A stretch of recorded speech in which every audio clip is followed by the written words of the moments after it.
Jabari for three and the win. Yeah! He got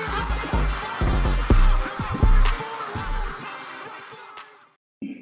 We are here to Fuel Rockets News. This is Rockets Fuel Podcast. Of course, I'm your host, Lachard Binkley. I am a credentialed media member covering the Houston Rockets and Rio Grande Valley Vipers.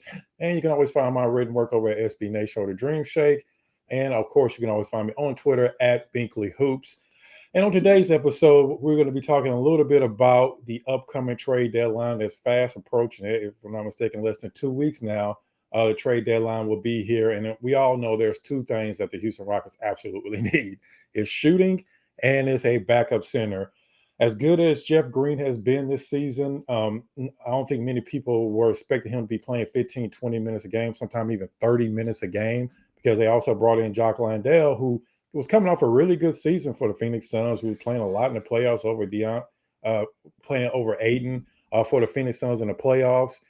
But unfortunately, whether it's just because he could not come back correctly from the injury he had earlier in the actually before the season even started, or maybe he's just not being able to get used to being on a new team. Whatever the case is, Jock Landale has been a big disappointment so far this season, to the point where most games, pretty much every game now, Jeff Green is playing ahead of him, and Jock Landale sometimes gets several DMPs within 1 week time. So they've been depending a lot on a approaching 40-year-old Jeff Green to kind of play those backup minutes behind Alperen Sengun. And yes, Sengun's playing more minutes this season to where it's not as huge of a problem. But when you're going up against certain teams that have a big athletic centers, especially coming off the bench, that's where the Rockets kind of suffer. And you can't continue to try to depend on Jeff Green for the entire season. So that's going to be the focus of today's podcast. We're going to be talking about possible trade options for the Houston Rockets coming up this season.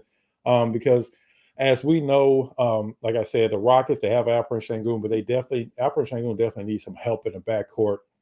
And perfectly somebody that is a rim runner, that can block shots, that's athletic.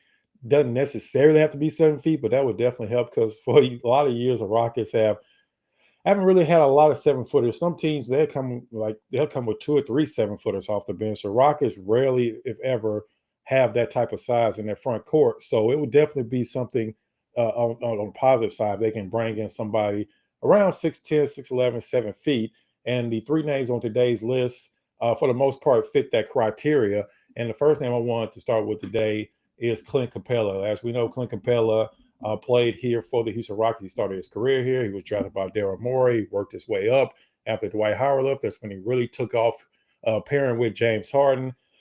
From there, he's went on to other teams. He's playing for the Atlanta Hawks right now, and he's still putting up really good numbers so far this season.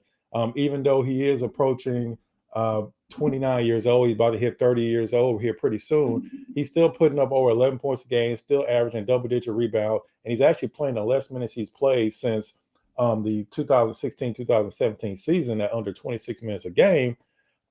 So he's still putting up really good numbers. And for Capella, the biggest thing trading for him is, of course, Atlanta's going to be asking more than probably the other teams on this list. They're going to be probably asking for more back. They're probably not really looking for draft capital. They're probably looking for somebody that can kind of plug into the rotation. But if they are looking for draft capital, that's where the Rockets can come in and possibly be able to bring in a Clint Capella, who would be the absolutely perfect backup for Alperen Sengun. Gives you shot blocking, gives you rebounding, and he's a player that can play above the rim if the Rockets can ever figure out how to throw alley-oops, that is. He's a player that can play above the rim, so he'll be the absolute perfect match with Alperen Sengun coming off the bench. The biggest hurdle, along with the trade compensation that you're sending back, will be his contract, where he's making $20 million a year. The good thing is the Rockets do have Victor Oladipo's contract, which is over a little bit over $9 million a year, which expires next season. So teams won't be as hesitant to take that in. You also have Jock Landale's contract, who, yes, he makes $8 million over the next 4 years, but this year is the only guaranteed year. So after this year, a team can cut him or do whatever they want with his contract after that, and they won't be, beholden to that contract. Of course, you also have Jay Shantae's contract, which is a little bit less, is on around $6.7 million a year, around that range. But at least he is a playable player that somebody can stick into their rotation, because I don't know if you can say that about Jock Landale. And you definitely can't say that about Victor Oladipo, because he hasn't even seen the court yet this season. But like I said, you can make these contracts work with like I said, with a Jock Landale, with a Jay Sean Tate. And if you need to throw in like a filler player, like I said, possibly a Jay Sean Tate, and then that should get you to the 22, $23 million range. If Atlanta needs to throw in a 11th or 12th man to make the salaries match, they can definitely do that. And then maybe Atlanta's asking for some type of draft compensation, which the Rockets, for this year, the Rockets have Brooklyn's pick, which may or may not be a good pick because Brooklyn have been struggling for most of the season. So we'll see how that plays out. And then they also have 2 or 3 second-round picks. They have Brooklyn's second-round pick, possibly depending on some parameters that need to be met that for some reason not really posted anywhere. But more than likely, those parameters will be met. So they'll have Brooklyn's second-round pick. And they also have OKC second-round pick this season. So that's a couple of second-round picks they can also throw in. And then next year, of course, they have Brooklyn's pick. But again, that's some parameters have to be met that OKC could possibly swap with the Rockets. A lot of things that can go into that first round pick. But then next year they also have their own second round pick and OKC second round pick. So they have some picks to work with in the next couple of seasons that they can throw in to maybe entice Atlanta. Again, this is probably the more out of the three. This is probably the more far-fetched one just because of the salaries and also because Atlanta is going to be asking for more back for a Clint Capella who is still starting even though he's playing under 26 minutes a game. So Clint Capella will probably be the first choice if you could trade for any of these three guys. But second on that list for me would be Daniel Gafford out of Washington. He's another athletic big that can run the court. Doesn't have a ton of offensive game. Sort of like Clint Capella, but he is a rim runner. He can block some shots. He's another athletic big that the Rockets absolutely desperately need off the bench. He is actually 25 years old. He just signed a contract, so he's actually 3 years, $40 million that's still left on his contract, which isn't too horrible of a deal to try to work out with. Because again, like I said, as I mentioned earlier, with the Jay Sean Tate contract, Victor Oladipo, and the Jock Landale contract, you can kind of mix and match those to match the salary. So I don't think the salary would be a huge deal. And I think with Washington, I don't necessarily think they're going to be looking for as much back for Daniel Gafford as the Atlanta Hawks are, because Washington is horrible, number one. And number two, they'll probably be looking for draft capital instead of necessarily a player that they can just plug in and play right away. So Daniel Gafford would definitely be somebody that would be a little bit easier to get. And again, he'll be a perfect fit coming off the bench that can play 15, 20 minutes a game, or sometimes more if Alperen Sengun happens to miss a game or is in foul trouble. He would definitely be a upgrade at the center position. This season, he's actually averaging 10.5 points, 7.5 rebounds. Of course, all those are career highs for him. So he's having a really good season for Washington. Again, the only thing, kind of a caveat with all these, a lot of teams are going to be looking for these type of players. So it's not just going to be the Rockets bidding for these players. So you got to keep all that in mind. But for now, we're really just kind of looking for more the fit for the Rockets that will actually help them out in the long run, and not necessarily like, hey, the Rockets will be in the forefront for all these trades, because like I said, every team, whether they're good or bad, can use a really good backup center. Even for instance, the Knicks, Isaiah Hartenstein, he actually has an ankle injury, so that's a playoff contending team also that will be looking to bring in another center because they already lost Mitchell Robinson for the year. So you got to think about teams like that are going to be trying to bring in centers as well. A that needs a backup center, and that might be more appealing for some of these players because yes, they don't necessarily have a say because they're on a contract, but we know how today's NBA works. If you bring in a player that doesn't want to be on your team, then you're just asking for trouble. So you got to factor all that in. But at least for fit, Daniel Gafford, Clint Capella, those would be absolutely great backups for the Houston Rockets. And the third and final player on this list today is someone that, again, the Rockets, it could be attainable because the Charlotte Hornets actually just traded away Terry Rozier earlier. And another report came out that they were looking to move some other players off of their team because, again, they're another horrible team that's not going anywhere this year. And they specifically said they're looking for draft capital, something the Rockets can absolutely bring to the table. Now, of course, you don't want to have to give up any type of first-round pick for a backup center. Of course, teams are going to be looking for that, but you don't want to do that for a backup center.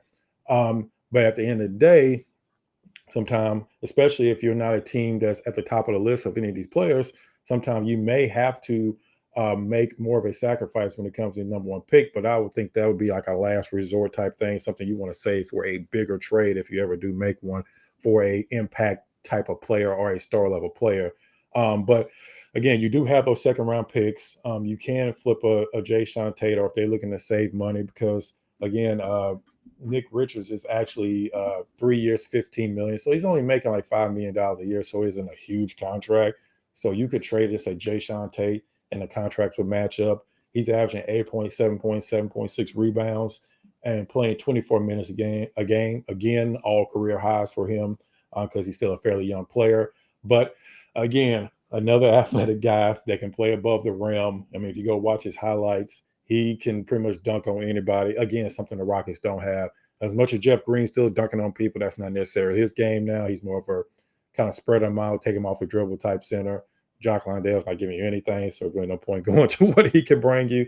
And then, of course, we know Sengun has been great all year, but that's not necessarily his game, is playing above the rim and being a elite type shot blocker. And that's something the Rockets absolutely need off the bench because, again, you don't want to have to depend on Jeff Green all season long because, I mean, he is approaching 40 years old. You don't want him playing 20, 25 minutes a game because eventually at some point he's probably going to possibly break down or need some time off.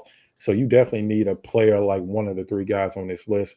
Again, Clint Capella would be the absolute dream backup center for the Houston Rockets. If they can somehow bring him in, that's a perfect situation. But any of the three guys on this list would be an upgrade for what the Rockets have right now. And with the trade deadline approaching fast and the Rockets kind of been teetering back and forth these last 2 or 3 weeks at around the 500 mark, one thing is for sure, unlike the other previous 2 or 3 seasons, the Rockets are going to be more buyers than sellers going into this trade deadline. I got to imagine Rafael Stone has been on the phone constantly trying to find the backup center. And of course, like I said, another shooter or shooters that they can bring in and just kind of follow up on the shooters of shooters. That's another topic we're going to talk about before the trade deadline comes. So we're going to definitely do a video on just specific shooters. But again, the Rockets absolutely need another big man to bring in since Jock Landale has been such a huge disappointment so far this season. And those three guys, like I said, will be a perfect match for a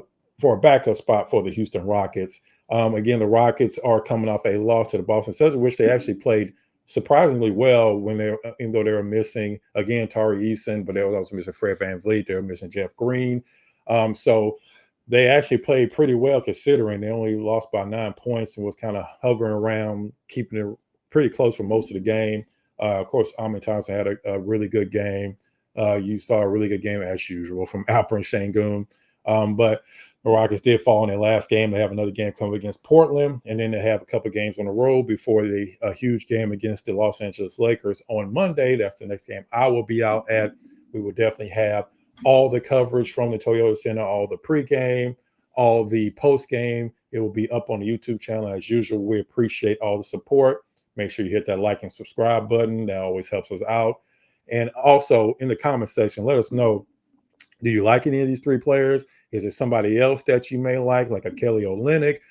Bismack Biyombo is still out there. For some reason, there's been no news about him at all as far as signing with another team, but there are other options out there besides the three I listed. So put them down in the comments, the people that you would like the Rockets to bring in, possibly as a backup center, and also name some shooters that you may want us to talk about in the next podcast. So definitely leave that down in the comments. As usual, we appreciate all the support. And make sure you check out the next episode of Rockets Fuel Podcast.